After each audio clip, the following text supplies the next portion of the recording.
Welcome, everyone, to another episode of Wilhelm and another Wilhelm Spotlight. I am your host, Ben Beck, and as I promised when I released my last Spotlight episode, the episode where I had the conversation with Rob Wiethoff, I'm bringing you another one. This is another continuation of another great gentleman who was on that panel with Rob and I in Philadelphia at Fan Expo, and it's Roger Clark.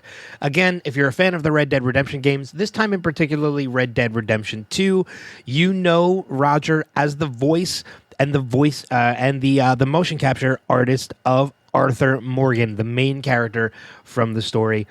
I'm so excited to bring you this conversation with Roger because as was with Rob, Roger was incredibly nice, incredibly generous with his time.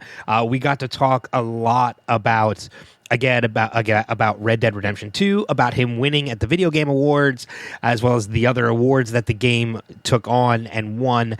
And we talk about other voiceover projects and things like that. And with that in mind, one of the things we did not get to talk about during our conversation that I definitely want to bring up and encourage all of you wonderful listeners to check out to support Roger. He just released a audiobook. There's just been an audiobook released. It's a Black Badge novel called Cold as Hell, in which Roger is the narrator. We didn't get to talk about this during the interview, but of course I want to promote this for Roger. So it's available on audiobook, and on you can get it on Audible. So definitely go to audible.com and pick up the audiobook of Cold as Hell, a Black Badge novel. And just, especially if you're just a fan of Roger's voice, it's absolutely wonderful. So I'm rambling on. This is a wonderful conversation that absolutely speaks for itself. Thank you so much to Roger again for spending the time and coming on and having this conversation with me.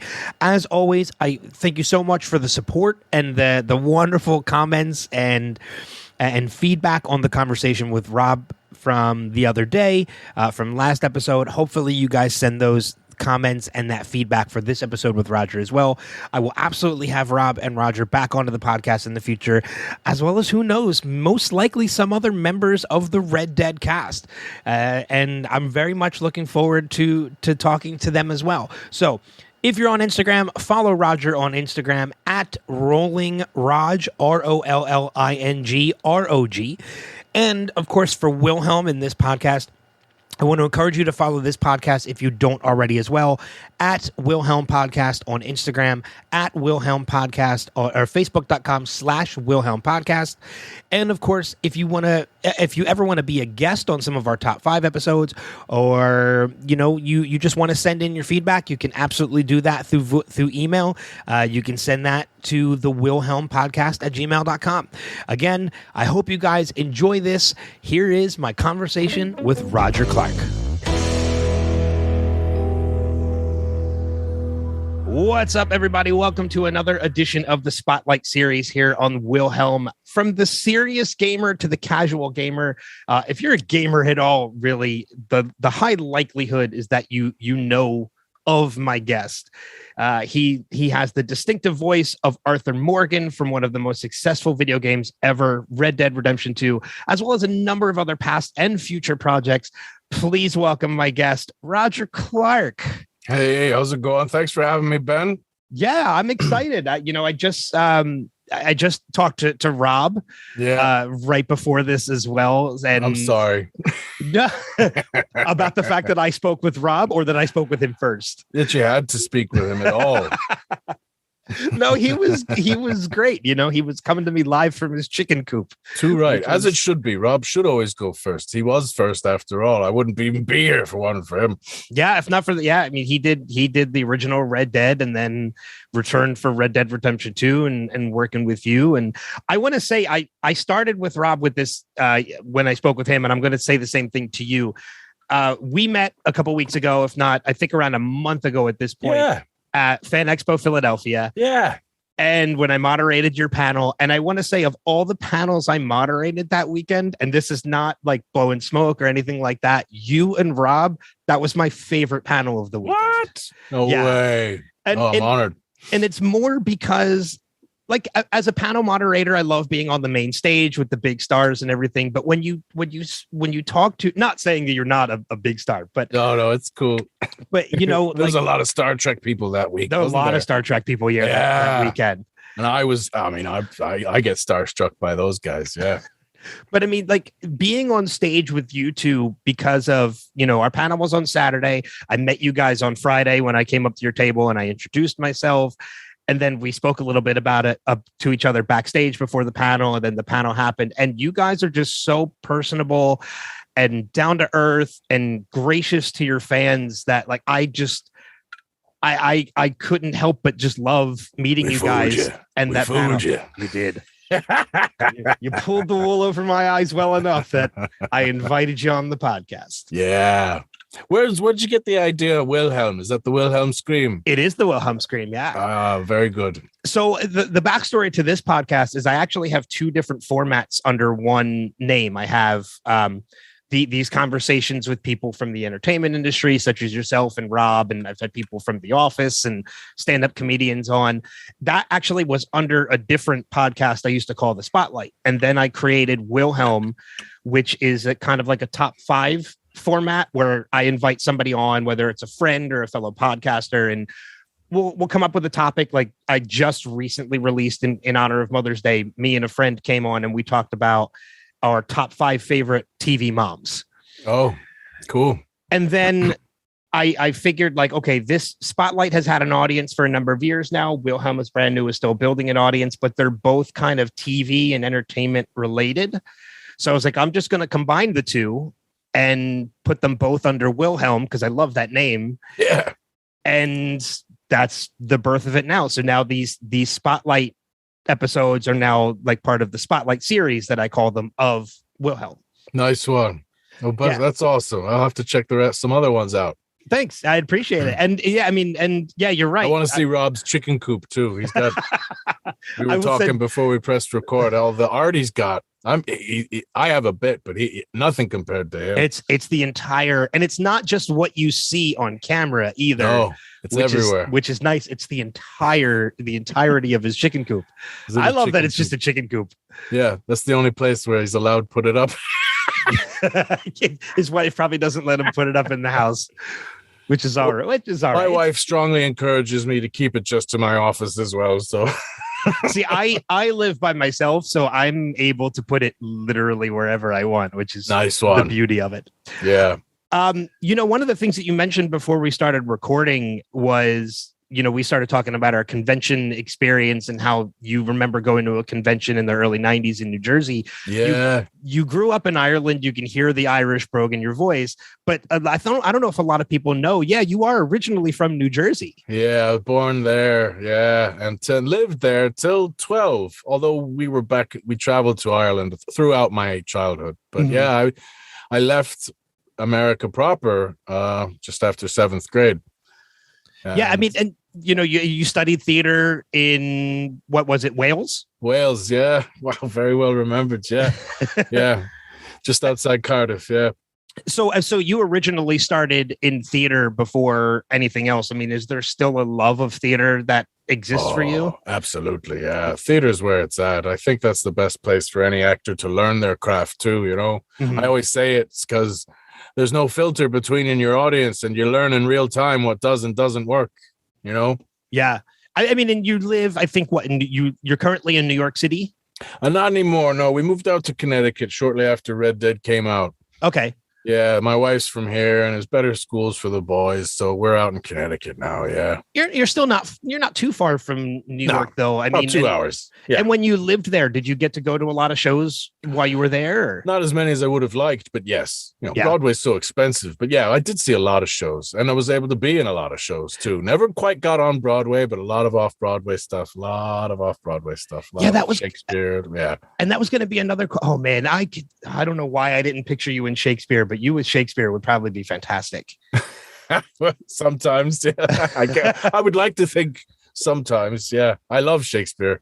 You know? Yeah, I'm actually I'm trying to put myself out there a little bit more. I'm auditioning for voiceover roles. Cool. And I I used to do stage in high school and a little bit in college, and I'm in my early 40s now, but I kind of miss doing it, and I kind of want to see if I still have it. So it's like what someone told me once is an actor never rottens on the vine, so like a grape. Yeah, which I always like that expression. I'm going to keep that. I'm going to keep that in mind too. Yeah. But like there's a local theater. Off a horse. There's a local theater by me that just announced their 2022-2023 season. Oh, and I'm like, cool. You know what? I was like, I'm at that point where I'm wondering, even if I go out there and audition and I don't get a role, at least I can go out there and say that I did it, that I went out there and I auditioned and I got Absolutely. out there again. Get your face out there. And hey, it's always act away. You got, what if I didn't book it this time? Well, now they know who I am. Now they've seen my face, and something more suitable might come along in the future. And that happens all the time. So sometimes a no just brings you closer to the next yes. But when you mentioned Shakespeare, that's what made me think of that, because one of the shows they're doing that I want to audition for is actually Much Ado About Nothing. Oh, I never did that one. That's a good one. So, and they're also doing Clue, the stage show, which I adore the movie. So I figured, why the hell not? But I'm glad you mentioned that you auditioned and you actually did a lot of theater when you were living in New York too, because that was one of the things I was going to bring up. And we were meant to do Macbeth, but then COVID happened. I don't know if it's happening again. It might happen again. But I always love theater. Theater, you can't beat that direct connection with the audience. It's so organic. I love it. Do you have a lot of opportunities in Connecticut for theater, or not as much as I did in New York? But I'm still, within commutable distance. So once the kids get a little bit older, I'm sure I'll go back to it. Yeah. Let's dive into Red Dead 2 and talk a little bit about that. So Red Dead 2 is in production. How did that come about for you getting the role of Arthur Morgan? Well, my agent saw the breakdown and she knew that I was interested in performance capture because I had done it for video games before. And so we spoke about it, and she's like, oh, well, he's keen on that. But we had no idea what game it was until about the second or third audition. But yeah, it was a very long process. And I remember the first audition was in like December of 2012. And I didn't know it was for Rockstar Games then. It was just Take Two. And I didn't know what the game was for. All I knew is that they asked me to wear cowboy boots and to provide a Western accent. So... and it's funny because around the same time, I had just finished Red Dead Redemption a few months previously after a long hiatus from gaming. When I graduated college, I stopped being a gamer for like a decade. I just didn't have the time. And then I got back into it for some odd reason. And I finished Red Dead. And then I auditioned to be the lead in Red Dead 2, like 2 months later, unbeknownst to me. But I didn't think I got it at first. I was pretty sure I didn't, actually, because I went in and you'd go in, and this is an unusual audition because this was one of the few instances where you didn't get sent the pages in advance. You had to go in and read blind once you got there. And I could see why they would do that. Sometimes they want to see how quickly you can learn copy, But anyways, I went in and did that and then walked out. And as you do, or as you're supposed to do, you forget about it as soon as you walk out and just move on to the next audition. And then like a month or two later, I was doing theater down in Florida. And they called again. They says, can you come back? And I was like, no, I'm in Florida. And they're like, oh, okay. So I figured that was it. I figured I missed the chance. But then like a couple of months later, they checked me again. And by this point, the show in Florida had finished and I was back in New York. So I was able to come in. And that was when I started to think, this might be Red Dead. I'm pretty sure this is Rockstar Games. That was the beginning of the job, kind of, in a ways, I went in for intermittently for a few days. My first real day was August of 2013, and they offered me a contract later that fall. That's amazing. Yeah, and it seems like the audition process was sort of similar to what Rob was telling me for the original Red Dead, in that he wasn't given any sides to the script. He wasn't given any script. He went in there. It wasn't specific to the script. No, I mean, the writers would give you something very similar in theme and to character, but it was not from the script at all. No, I think I remember Rob saying he was folding laundry. That's what he told me yesterday too. They made him fold laundry while he was reading the dialogue, or while he was giving the dialogue that he had memorized just earlier that day. Mad. Yeah. I remember I was in a bar shooting the shit with the bartender, who was excited that his daughter was coming to visit because he hadn't seen her in so long. And we were friends because I was a regular. Mm-hmm. And then at the end of the conversation, I says, well, I'm real sorry, but someone's put a price on your head. And, well, I'm here to collect. So do you want to do this here, or shall we go out back? That's fantastic.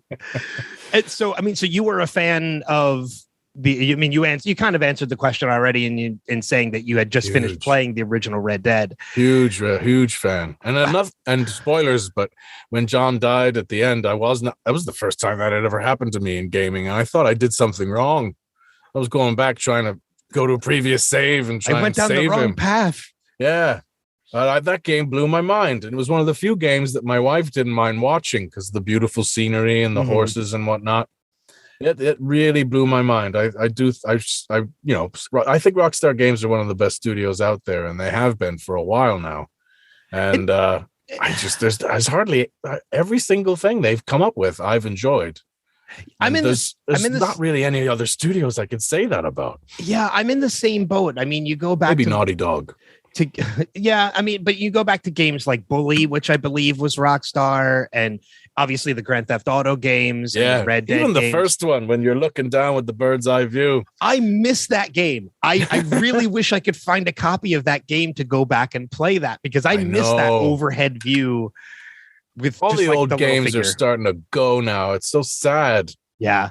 Maybe PC, maybe on Steam. I don't know. I think I looked for it on Steam before and I couldn't find it, but it's got to be out there somewhere. Somebody has to have saved it at least in some way. You got to keep the hard copies, man. Yeah, exactly. So, I mean, when you started to get that inclination that this might possibly Red Dead 2, like, what was the reaction when you found out for sure, like it was confirmed for you, this is Red Dead Redemption 2, you're going to be the lead in this game? I was amazed and a little concerned at the same time, because I knew this was going to be a fairly long contract. I knew that the guys who worked on GTA 5, which was the previous project for Rockstar, they had all been on it 3 years.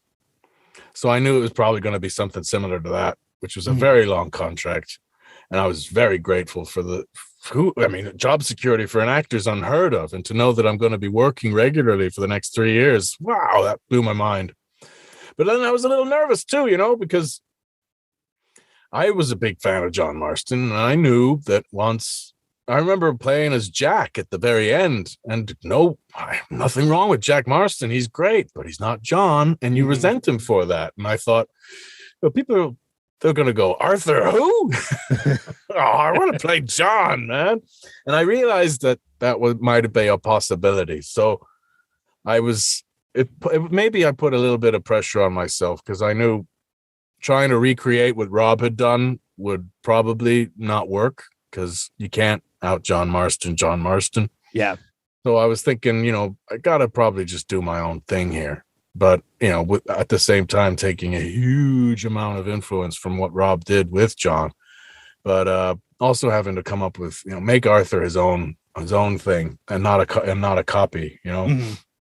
What was it like? I mean, obviously being a fan of the original game, and Rob has a very distinctive voice. Like, he is, what you hear from him is John Marston. I mean, there's nothing that changes. So when you first meet Rob, on the set and preparing to do all the motion capture and everything, and you hear the voice and everything, what was your reaction to that? Well, I knew he was coming in, and I was looking forward to it because I was a huge fan of his work, and everyone was telling me how nice he was. And I remember thinking, oh, we'll see, because here I am. I'm the new guy, right? And I don't know if I would have been as graceful in the same position as he ended up being. but he was a total gentleman, and we hit it off like we've been best friends ever since. And his grace and his help and his experience, Arthur wouldn't have been the same without it. And the first day that we worked together was chronologically one of the first things that you do with John in game, when you rescue him from the wolves. And the first day I'm lifting him up on my shoulder, and my gosh, it's a great way to get to meet someone. And he's not a small guy. He's about the same size as me. He's over 6 foot, so he's not light. Yeah, I love the friendship when you follow you two, because I follow you on Instagram, I follow Rob on Instagram, and and then obviously meeting you at the show and feeling just getting that feeling for how you interact together, whether it's on a panel or being next to each other on the floor of the con floor. I love the friendship that you two have seemed to have done, and a good example of this. I talked to Rob about this earlier. I've known him 9 years now. And that's a good amount of time to know anybody, especially nowadays when even friendships can kind of come and go so easily and so quickly now. But I mean, a prime example, I think, and I brought this up to him, and I'll bring this up to you too. The promo that you two did for Fan Expo Philadelphia, when you start talking about putting Vegemite on your face to meet seals, I did not get to see that promo until after I met the two of you. I went back on your feeds. I didn't know about it before the show because I would have brought it up, but I saw it last week for the first time. Oh, good. And when you two come back into frame, I was hysterical. Like, I'm like, who? I'm glad you liked it. Thinks of stuff like this, but it's amazing. And I love how that comes about. It worked too. We had a great crowd in Philly. It was great to see everyone. Yeah. And you guys interact with the fans so well. But getting, if they're gonna hop in a car, and some of them drive hours, they come from states away. Oh my gosh! The least you can do is have a bit of fun, and chat and give them some time and attention. That's the least you can do. And of course, if they're going to tell me how much they appreciate the work of my colleagues and well, then of course I'm going to listen and say thanks. And but the love you show for your fans doesn't just extend to the con circuit either. I mean, on Instagram, you and Rob both, you're sharing artists. You shared with me some artwork before we even started recording the main body of this podcast, and some of it is amazing, but you share it on Instagram, you share cosplay photos, you share artwork photos. I mean, you can just tell the love that you have for your fans is amazing, and it's true. Very grateful for so many things, but especially to them. Yeah. Red Dead wouldn't be anything without them. Yeah. Going back to Red Dead, was there anything that you kind of did to prepare for the fact that this was a Western? Like, were there any Westerns that you went back and rewatched or anything like that?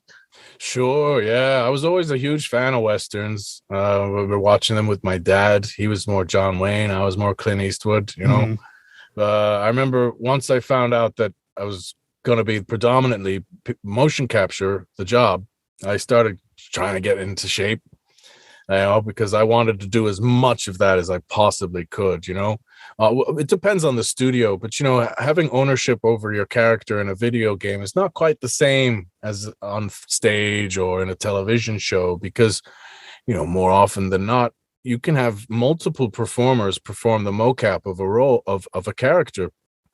But thankfully, Rockstar are such sticklers to detail. They wanted the same body type for Arthur pretty much all the time. So I'm responsible for, apart from the few of the stunts, it's pretty much Arthur is me. Mm-hmm. And so I was very excited to be able to do that, because I know that's rare in gaming. Oftentimes, like for example, Spider-Man, you've got Yuri Lowenthal doing an amazing job of doing Peter Parker and Spider-Man's voice, and then Naji, who was this amazing parkour guy, he did the mocap for Spider-Man.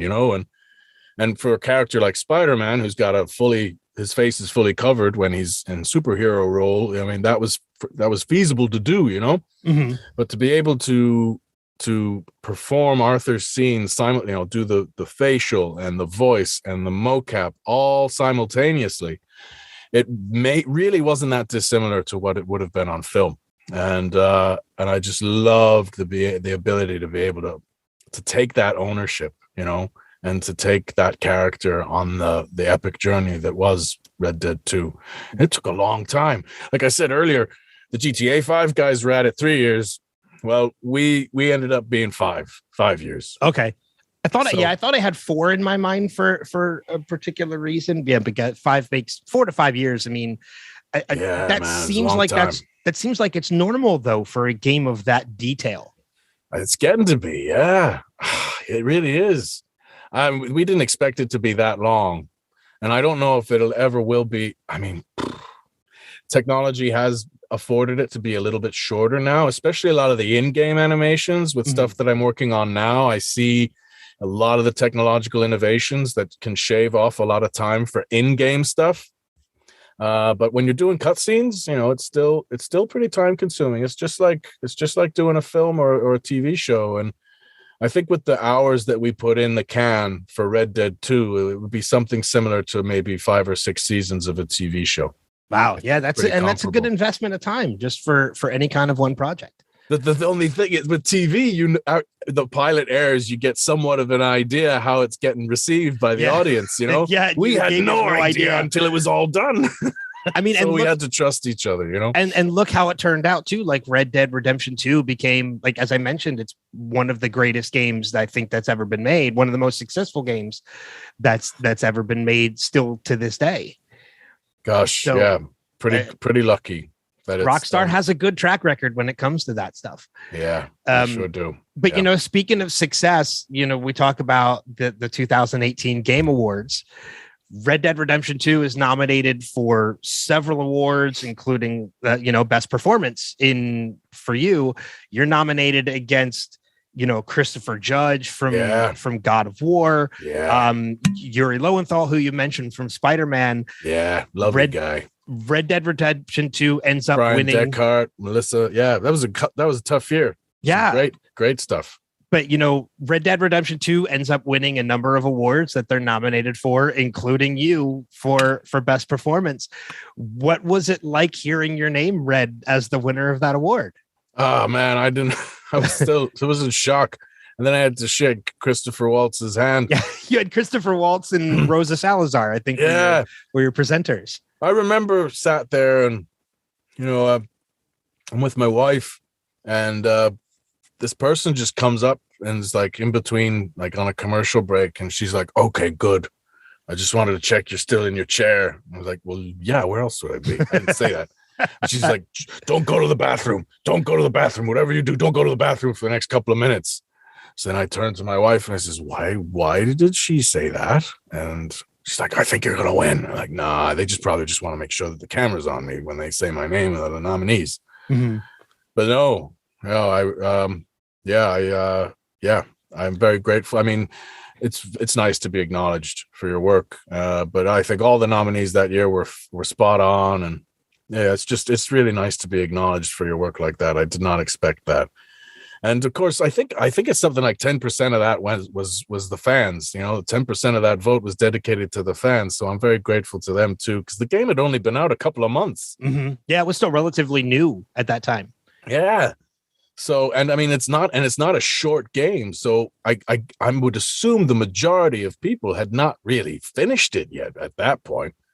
My first playthrough took me like 65 hours. And if you're a casual gamer, takes you a couple of months, doesn't it? Yeah.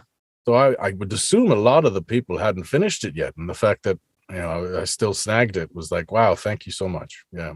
When you get to games like that, though, like I know I've played through all of Red Dead. I've played through Undead Nightmare. I've played through Red Dead 2.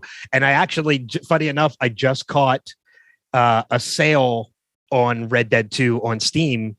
Oh, that I think good. It looks so good on PC. I think it's still going too. I think it's going until the 19th. So there's a couple more days, and it's 50% off. So it's like $30. It was like $30. I gotta do that. I don't have a PC, a gaming PC yet. Can you believe that? Well, you could still pick it up, and then this way, when you get the gaming PC, you'll have it. Because I'm a member of BAFTA now, and they and when you're a member, that you get the vote. They send me Steam codes for everything that's nominated, so I can play it and give it an honest So I gotta really get one. I gotta. Oh, you could always just email me those codes if you never use them. It's fine. Okay, Ben. Yeah, tell me how this one is. Yeah, there you go. I wanna switch gears for a minute, because anytime I have somebody on, I like talking about other projects that they do too. What can you tell me about Hazardous? Because I saw this was something I think that you've worked on recently, and I think you might even be a producer on this. Correct? Yeah, we filmed it last summer during COVID. It's the weirdest circumstance. So I live in Connecticut, as you know, and we got a dog, and during COVID, in lockdown, and the boys were home, and we were homeschooling, and thank God I was able to do some work from here, from this very spot. But for the most part, we're all just home, and one of the only few things that we did to socialize was going to the dog park, and I bumped into a filmmaker there, and a guy by the name of Peter Filardi, who wrote the script for the original Flatliners, and more recently he was a showrunner on Chapelwaite, starring Adrian Brody, that came out on Epix recently. That Stephen King horror adaptation. It's really good, by the way. Anyways, we worked on a short film, and we put it together last summer. He did the lion's share of the producing, it has to be said. He wrote and directed, and we both produced, and I starred in it. And it premieres on the 23rd of this month, May. It's small, not a big thing, but we're going to start doing the rounds for the film festivals. We're going to be at Block Island the beginning of September, and it's about 15 minutes, and it's a thriller. It's about a guy who goes to see a hypnotherapist to quit smoking, and the hypnotherapist uncovers a little bit more than what she was prepared for when he's under. That sounds really cool, though. It sounds like it's a very interesting premise, especially with the hypnotherapy, because that's something, I don't know if I've ever seen anybody explore that before to that degree, at least with the thriller. I mean, you've seen it done in comedy, but I don't know if when you were in college campuses and whatnot, and people pretending to be ducks on stage. But you quack like a chicken. Yeah, and, I remember like that. It may not have been big over here, but in Europe, there was a middleweight boxer an Irish fella by the name of Stephen Collins, and him and Chris Eubank, who was a very, very successful middleweight boxer at the time. They had a bit of a rivalry, and Steve Collins psyched out Eubank into getting him thinking that, he says, I've been getting hypnotized every day in preparation for my boxing match with Eubank. And he would be psyching him out, because in the corner he would be like this. He pretended to be like zoned out, and he won. But yeah, I didn't have much experience in it before, but I was able to chat to a hypnotherapist about it and do a bit of research, and it was a lot of fun. It was a lot of fun, and it was great during COVID too, because to have some artistic expression during that horrible time. And and we obviously kept it as safe as possible. It was union endorsed, so we crunched that thing out in just a couple of days, and the community that I live in here in Guildford, really, a lot of them really came through for us. So we can't wait to show it. So in addition to producing, are you also acting in the film? Yeah. Okay. Yeah. I'm the bad guy. Oh, that's great. Yeah. I'm the fella I'm the bad guy. That's fantastic. So right now you're going to be doing the film festival circuit with it. Yeah. When will it be available for other people to check out? That's a good question. Once we figure out that the submissions have ended and that we've gotten all the ones that we're going to get, then I think we're going to be probably putting it up on the internet then. Okay. Yeah, great. Because hopefully that should be before the end of the year. End of the year, I think. Perfect. I look forward to actually seeing that when that comes out. I think that's going to be a lot of fun. And I got another one called Raw Mouth that you'll actually recognize a few Red Dead actors in. We did that before COVID, upstate New York, in the middle of February. And that's very silly and a lot of fun. You can find that on my YouTube channel. Is it live action or is it live action? Yes. Okay. I'll have to check that out as well. One of the things I was talking to Rob about when I was speaking to him, and you have the perfect setup to do that now. And I'm going to mention it here because just like Rob's interview or Rob's conversation, I'm going to send this one over to Rockstar too.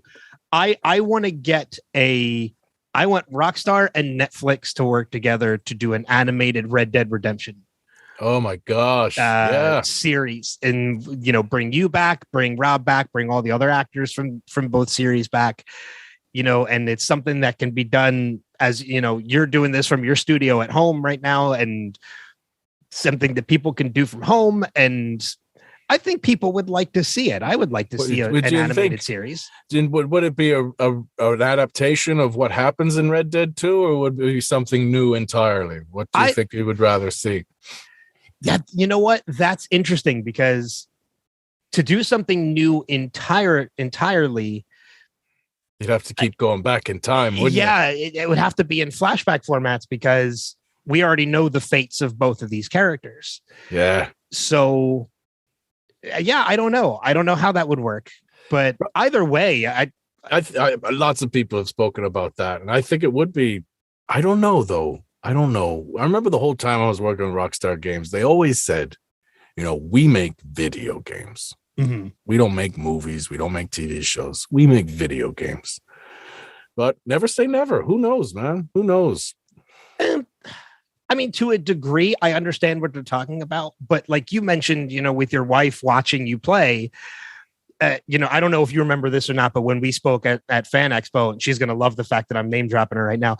I mentioned my friend Daphne, who is a huge fan of you because she thinks Arthur Morgan is one of the greatest video game characters of all time. She's never played Arthur Morgan. She has simply watched her, same with my wife, her partner play. My wife's barely watched it.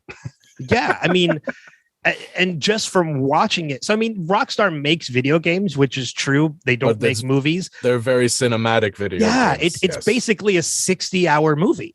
It is a very cinematic. Yeah, that is fair. Yeah.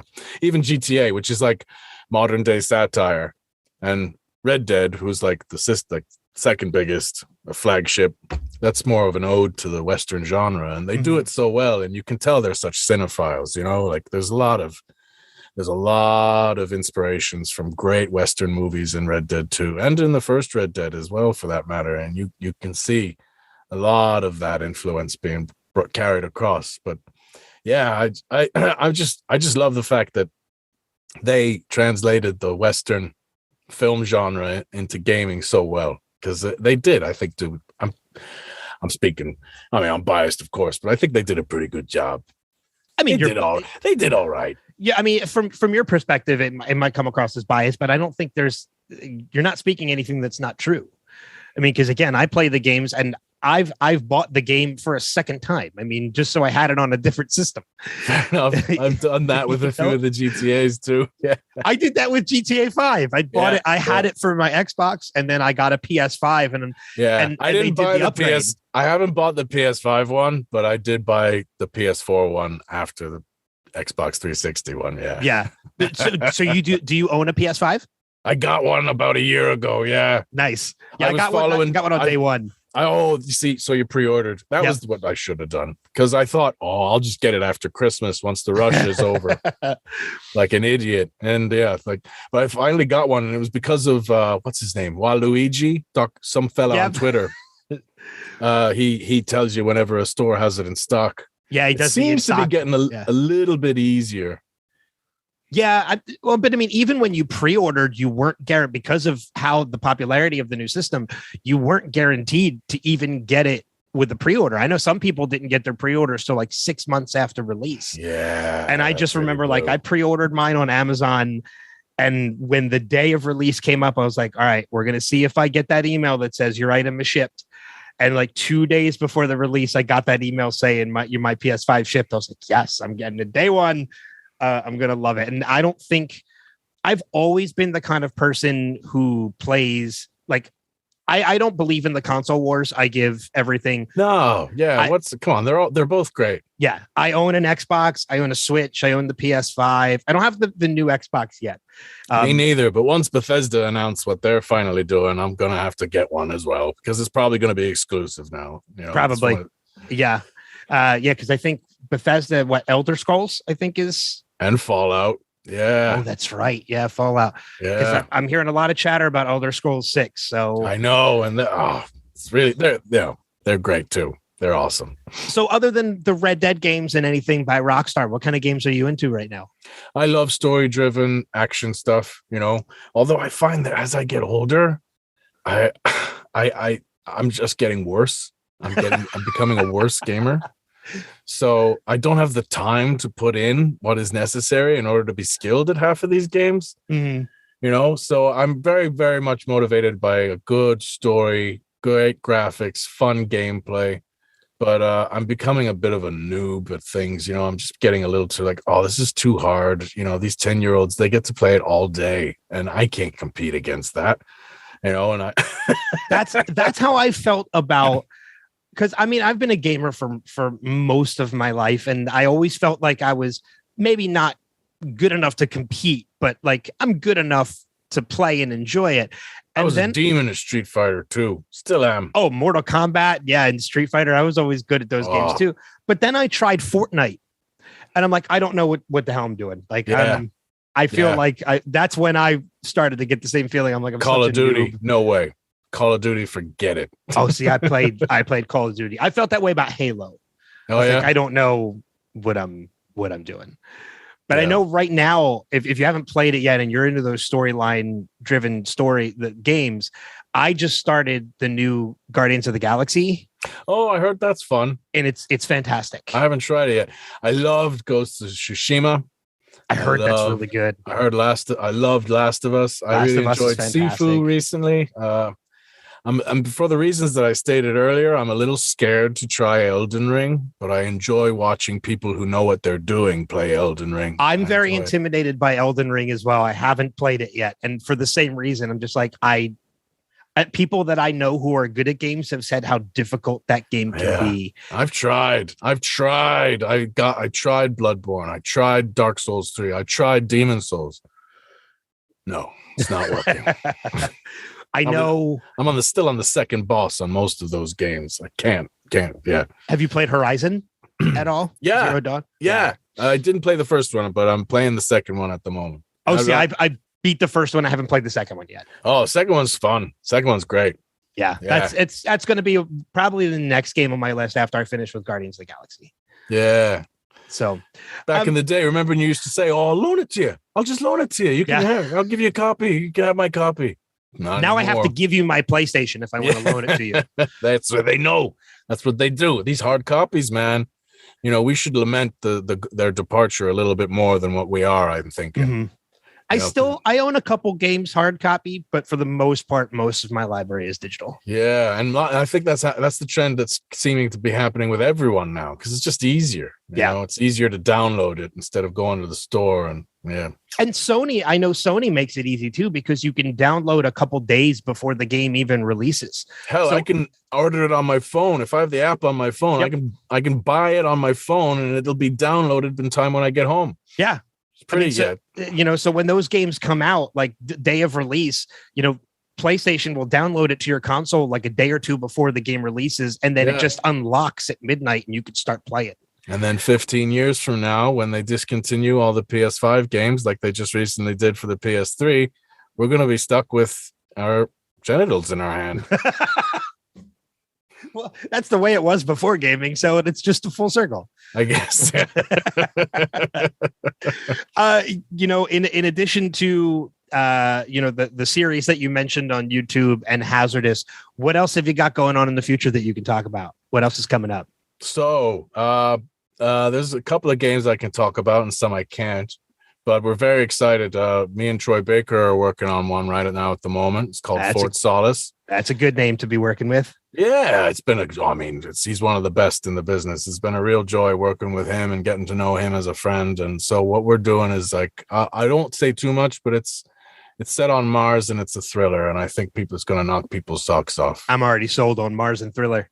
Yeah, it's pretty scary at points. And then there's a few others I can't talk about. But then there's this wonderful, charming little child's game that's going to be coming out across the board by an indie studio in Wales called Thraig House. And it's a game called Lunavon, and I'm playing an Irish rabbit in that. So it's a bit of a departure from Arthur. Yeah, a little bit. Yeah. So that's fantastic. I'm so glad that we're going to be hearing your voice more in games and anything to the detail of, I mean, you don't have to mention the games obviously or what they are, but anything to the detail of what Red Dead was in the fact like of all the motion capture and such. Fort Solis, I don't think the size is going to be comparable to Red Dead 2, but I think the graphics and what have you will be superior. Oh, wow. I think it'll be a shorter game, but I think it's going to knock people's socks off. That's amazing. I can't wait. This new stuff that I've been seeing from Unreal 5 engine, my gosh. It's so, I don't know if you had diving back into the gaming, but that Matrix.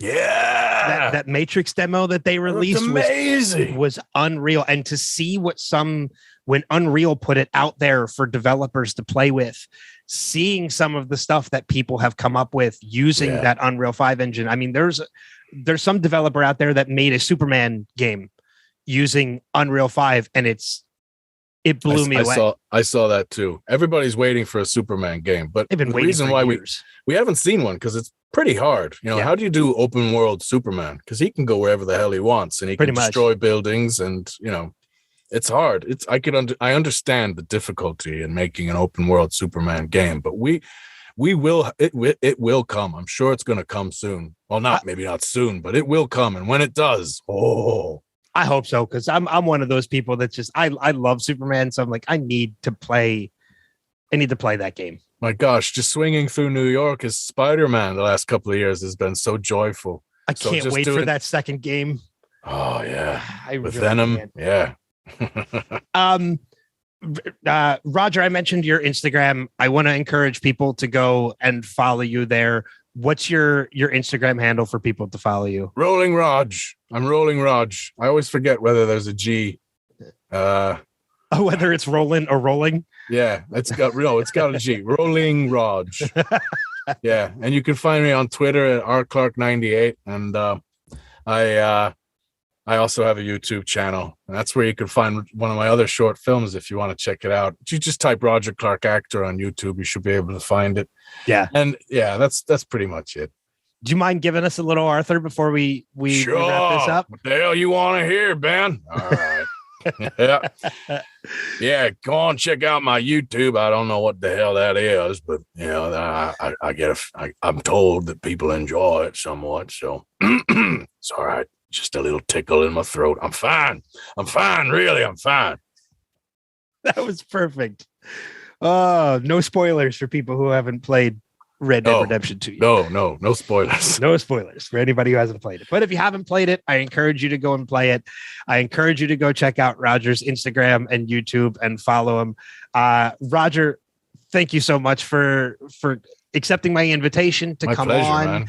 I know you've got Fan Expo Denver coming up a little bit shortly later. I know you've got this show in Lithuania that you're going to be doing with Rob. That's right, Rob. Yeah. May 21st and 22nd. And then we're doing a charity thing in Orlando for GCX. We're raising money for St. Jude's, and that's June.